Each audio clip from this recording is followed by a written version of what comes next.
Okay, go ahead.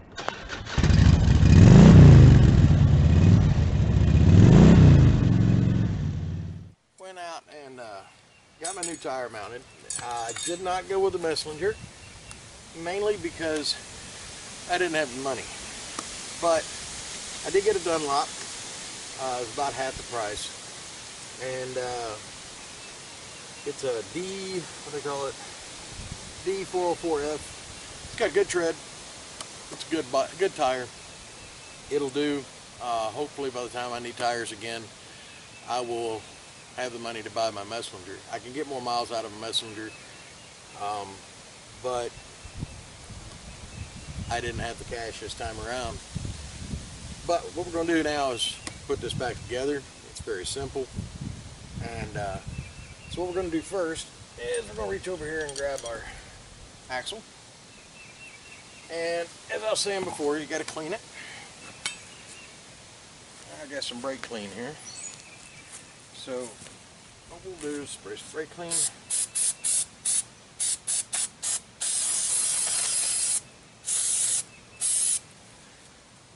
On here. And wipe it down.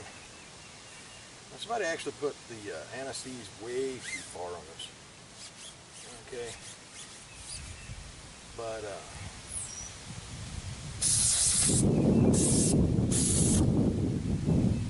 they put way too much on it. But that's okay. I'm going to show you how to do this. Now you'll feel right here. There's like a little ridge on the axle. Okay. This is smooth. And that's where you want to feel right in here. This ridge don't matter. It runs through the middle of the tire. This surface and this surface here are what makes the it's where the bearings ride. So you want to make sure they're good and clean, and that's where you're going to put some anti-seize on here in just a minute. And I've got some good anti-seize. Now what I use here, anti-seize and thread lubricant. It's from VersaChem type 13. It's good for your sensors. So if you're doing plugs, if you're doing O2 sensors or what have you, this is the stuff you need. It's good, and you don't have to put much on here. So what we're going to do, get a little bit of it out. And of course it's got this nifty little brush. And we're just going to dab a little on there on each side. And then just take the fingers, push it on there, get it in there good, coated, just kind of smooth even coat all the way around. Now what this does is it really prevents your axle from seizing up to your bearings. You don't want that.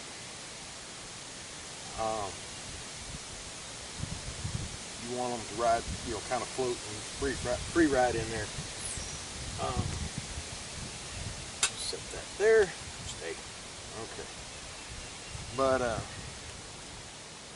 the next thing you want to do, go ahead and take the opportunity, clean up a little.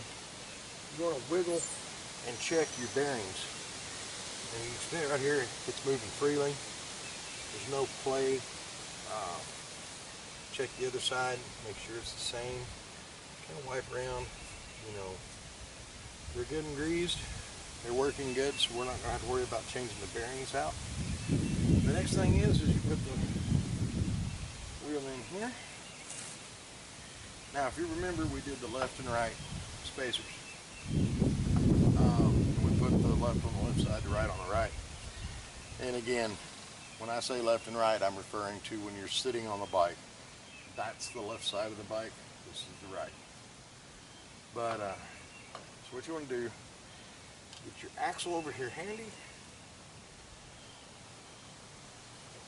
Get through. Pick up your right side spacer. Slide it on. Ready. Now what you're going to do is you're going to pick this up. You got to thread it back between your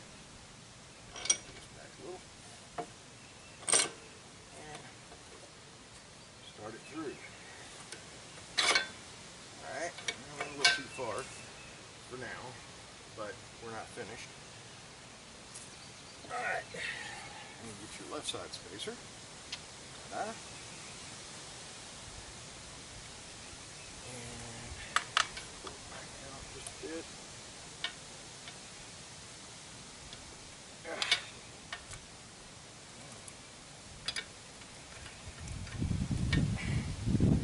Sometimes it's a little tight in there.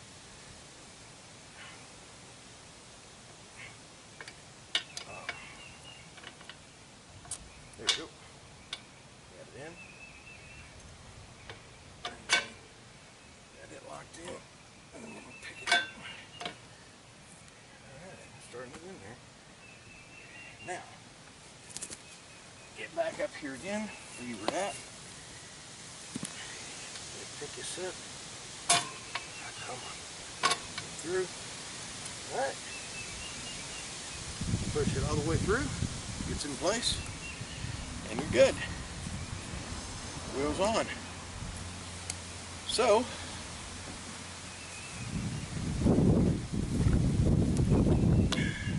put your washers and that back on. And bring this down with your hand. So it's hand tight. Make sure you don't cross thread this. You don't want to mess up your axle nut, or your axle, or your nut for that matter. Alright, once you get that on, you go back now. Normally, I use a click style torque wrench, but got out here today to do this and was looking around, and my click style torque wrench is MIA. So I had to get this old one, which I haven't used in a while, and the little ball bearing is trying to seize up on it. Hang on a second.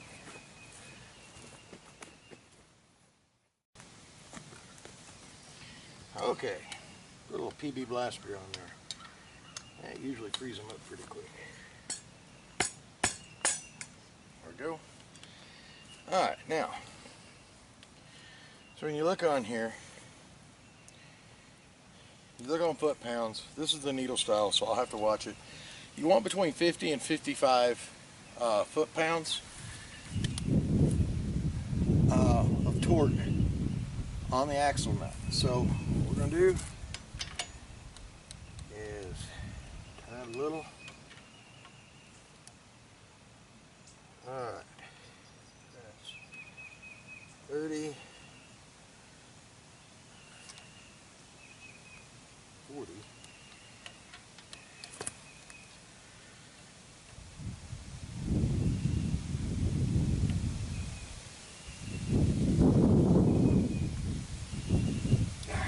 That's right there. That's 55. Well, probably about 52 foot-pounds. I checked it, and it's right where it needed to be. So,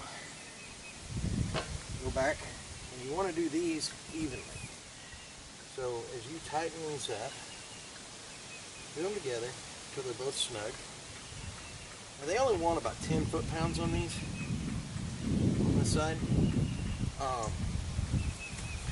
When I do them, I need to check that. Let me check the. I want to make sure my axle wasn't spinning when I was doing that. So,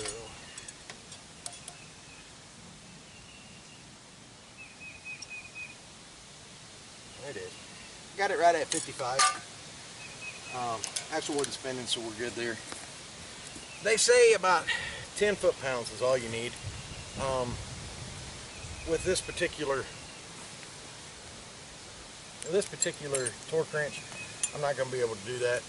But 10 foot-pounds is just tighten it up to where it's tight, and then you want to go half turn, or well, quarter turn,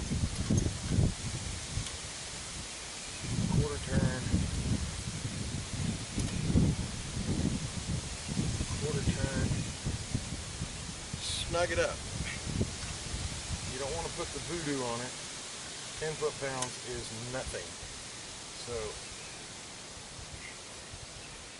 and that's got it. That'll be tight. And just spin your wheel. Okay. As you're spinning it, one of the things that, you know, should have had you check this before. You want to make sure your rotor's not warped. And this one's not. It's riding clean, so we're good. But I should have checked it before we got this far. But so you spin it, just let it ride. And what you want to do is spin it a few times, and that'll seat your. See how the difference is. You'll notice a difference, but when you're putting this back up in there, it kind of opened up the caliper a little bit. So you really want your brake pad to be right there with your rotor. Okay.